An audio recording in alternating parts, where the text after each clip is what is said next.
अस्सलाम वालेकुम दोस्तों, वसीम राजपूत लालर्स ऑनलाइन में हाज़िर खिदमत है।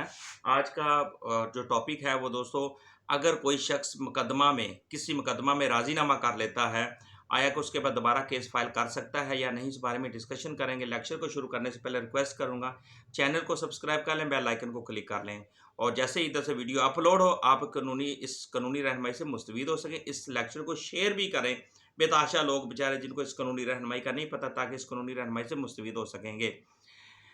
अगर कोई शख्स किसी मुकदमा में राज़ीनामा कर देता है, लें या प्रॉपर्टी का कोई ऐसा इश्यू है, वहाँ पे अपना राज़ीनामा, कोई वरासत का इश्यू है, कई लोग वरासत का केस करते हैं, दूसरी पार्टी बयान देती है, लो जी हमने इनसे हमारा कंप्रोमाइज़ हो गया, हमारा लेन-देन हो गया है, तो लिहाज़ा हम अपना केस विथड्रॉ करते हैं।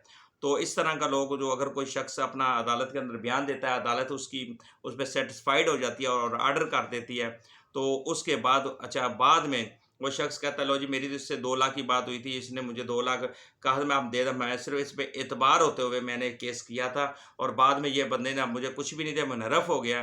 तो इस सूरत में को को आप वो शख्स वो दोबारा कभी भी उस केस को दोबारा दायर नहीं कर सकता। 1991 है, SCMR 1210 supreme court of Pakistan की जजमेंट है।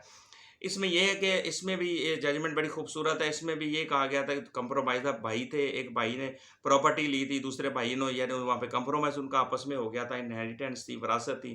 तो बाद में उनका जो ज़रूरी है, जो आपस में जो उनका कंप्रोमाइज़ हुआ था, आपस में जो उनका दूसरी जगह बैठकर जो लेन-देन हुआ था, तो इस केस विथड्रॉ होने के बाद उन्होंने वो जो केस था, वो लेन-देन नहीं किया, ब दोबारा पार्टी कोर्ट में आ गई, जिस वजह से ऑनरेबल कोर्ट ने उनका केस खारिज कर दिया कि अगर कोई शख्स मुकदमा राज़ीनामा की बिना पर वापस ले लेता है, विथड्रॉ कर लेता है, कंप्रोमाइज़ की बिना पर, तो वो दोबारा कभी तो वो मुकदमा जो है वो दोबारा दायर नहीं हो सकता।